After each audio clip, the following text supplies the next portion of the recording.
안녕하세요. 육아휴직 중인 캣코입니다. 다들 이번 주 월요일 밸리오 프로그램 발표는 잘 보셨나요? 안 봤다고요? 그냥 넘어가겠습니다.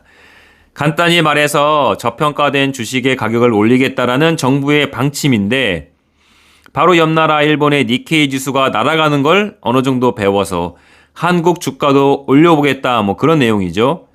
3천까지 깠던 한국의 주가가 2천 초반까지 찍었다가 지금은 좀 상승했지만 전고점을 돌파한 미국의 나스닥 100, S&P 500 그리고 일본의 주가를 보면 뭔가 찜찜하잖아요. 찜찜하면 화장실 가서 해결하고 기쁜 마음으로 일을 시작해야 되지 않겠습니까? 한국의 자산시장은 테마로 상승하는 폭이 큰 곳이니까 이 저평가된 주식을 올리겠다. 정부 방침이 나오니까 기회는 이때요? 하면서 저평가되었다는 대표적으로 이 금융주들이 들썩였고 사실 근데 이번 주 월요일에 정부가 이 구체적인 발표를 하겠다고는 했지만 사실 큰 기대를 하신 분은 많지 않다라고 생각을 합니다. 사실 정부가 어떤 정책을 취할 때 급발진이나 유턴을 하는 게 좀 쉽지 않은 측면이 있습니다. 바로 정책의 안정성 때문이죠. 한국의 주식시장의 가장 큰 문제점이 뭘까요? 바로 잡주들이 많다는 점입니다. 한국의 주식시장에는 이런 애들이 왜 여기 있지? 할 정도의 상장 회사인데 매출은 적고 규모도 적은 회사들이 많습니다. 그러다 보니 규모가 적어서 솔직히 제가 가진 돈만 넣어도 주가가 난리 날 만한 회사들이 많아요. 솔직히 그 정도 회사는 상장을 시켜주면 안 되는데 하여튼 잡주들이 많이 들어오다 보니까 작전 치기는 정말 편합니다. 말씀드렸잖아요. 제가 가진 돈만으로 장난칠 정도의 규모가 작은 회사들이 한국 주식거래소에 앉아있다면 말 다 했잖아요. 제가 돈이 많은 사람이 아니에요. 그냥 직장인인데. 그리고 이 잡주들과 더불어서 한국의 대표적인 대기업들을 보면 지금 경영 누가 하시나요? 아빠가 회장님이신 띠땅님들이 하잖아요. 실장님. 그러다 보니까 이들 회사들은 주가가 올라가면 안 되는 거죠.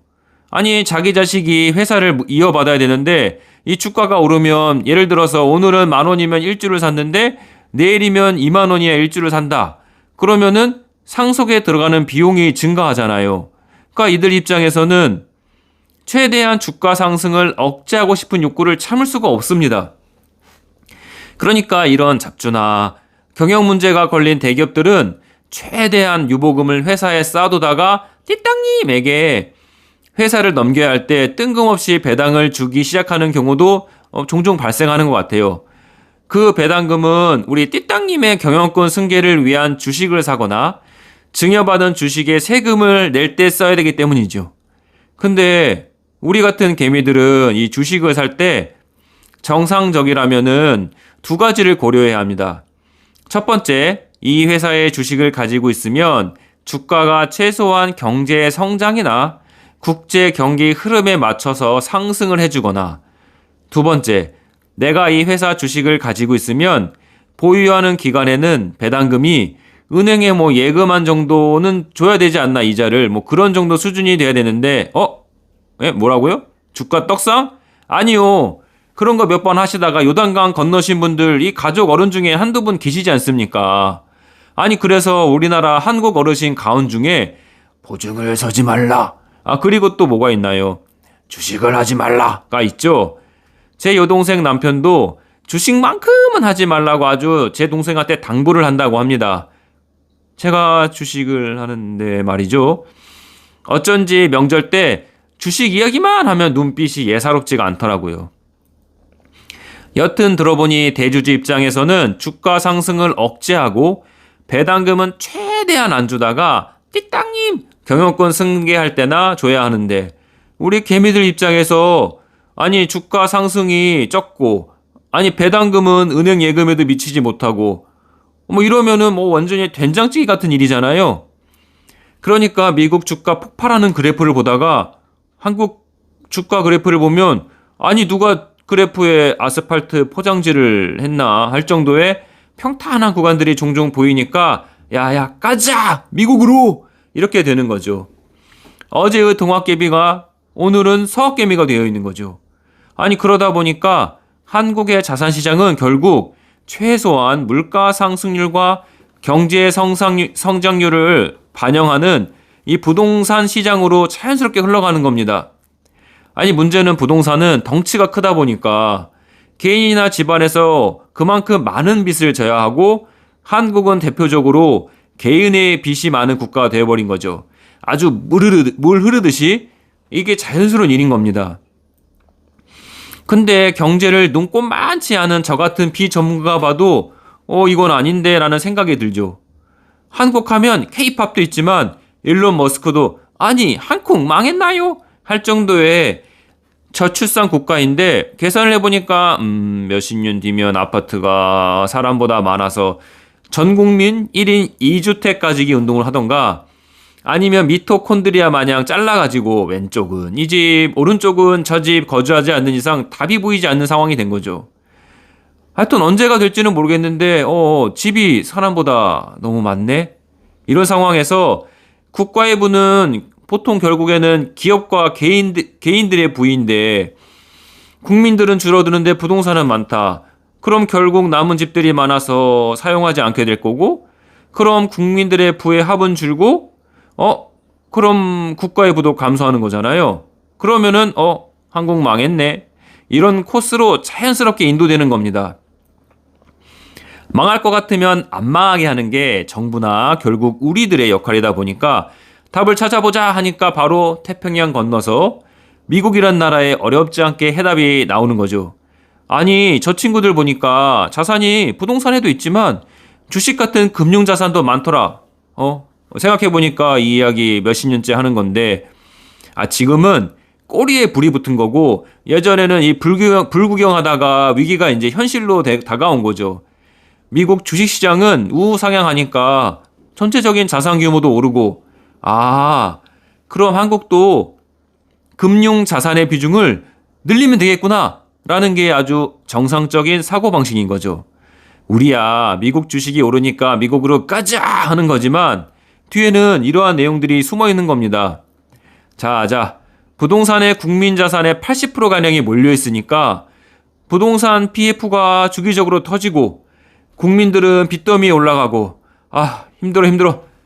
전엔 경제 성장이라도 받쳐줬지 이제는 그것도 되지 않는 것 같고, 그러면은 국민 자산을 안정적으로 상승할 수 있는 주식시장으로 돈이 가게 해야 된다. 그래야 한국의 전체 부가 줄어서 아르헨티나랑 형제 국가 되는 일은 생기지 않겠구나 라는 생각이 든 거죠.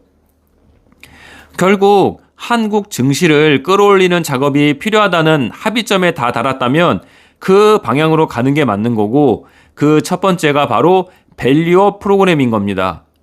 하지만 이게 단기간 준비한 정책이다 보니까 바로 대주주에 뚝배기 쳐버리면 감당이 될까 싶으니까, 이번에는 표창장 주는 그러면 듣고 보니까 이게 뭐 하자는 거야 라는 정도의 약한 수준의 대책이 나온 거죠.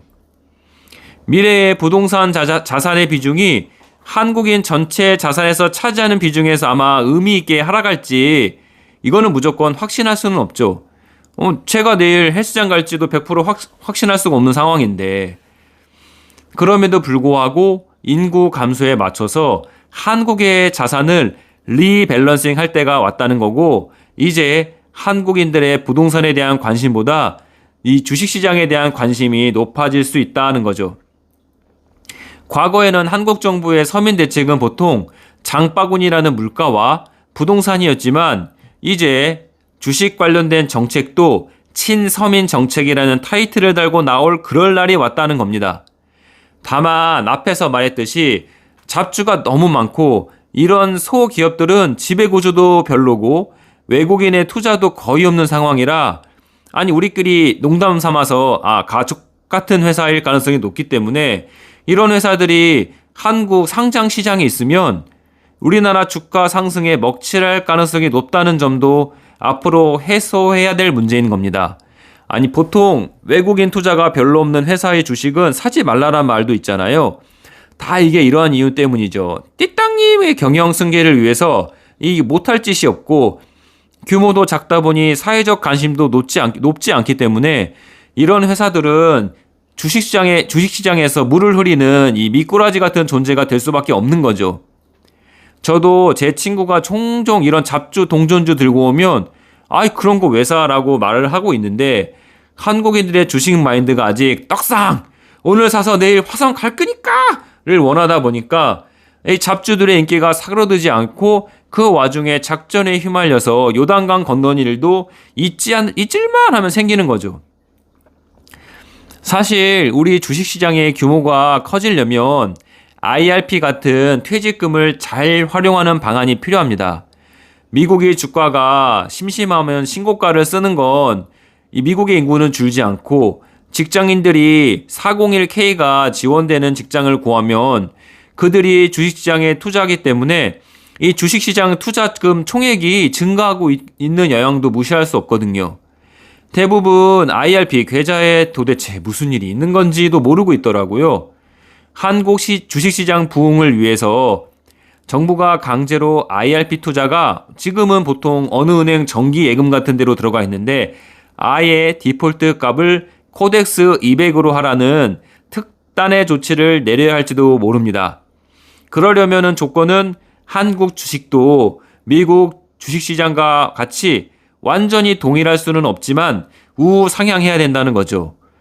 현재 한국 국민연금 설계는 아마 소득의 40% 정도를 대체하는 걸로 아는데 아니 그럼 60%는 뭘로 대체해? 아니 뭐 먹고 살란 말이야 라고 생각을 하다 보면 여러분들이 그 새벽에 폐지를 줍는 노인분들이 단순히 뭔가 인생을 잘못 산 게 아니라 자식들 학원비 이런 거 대다가 퇴직 후에 돈이 없는 거죠. 이게 뭔가 한국에 구조적인 문제가 있는 게 아닌가라는 생각을 해야 된다는 겁니다. 그 60%를 이제 퇴직금을 담아둔 IRP에서 어느 정도 최소한은 국민연금 정도의 포지션을 잡아주지 않으면 곤란하다라는 거를 아마 금방 이해하시게 될 겁니다.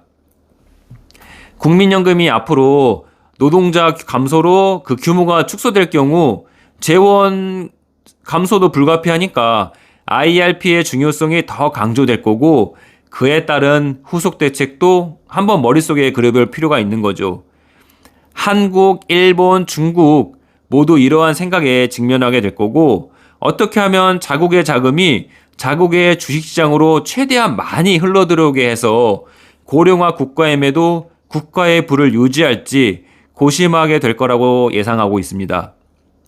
밸류업 프로그램이 단순히 저평가 회사 주가 상승만을 노리는 게 아니라 한국 경제 미래를 고민하는 이러한 거대한 담론 아래 계속적으로 발전되어야 된다고 생각합니다. 감사합니다.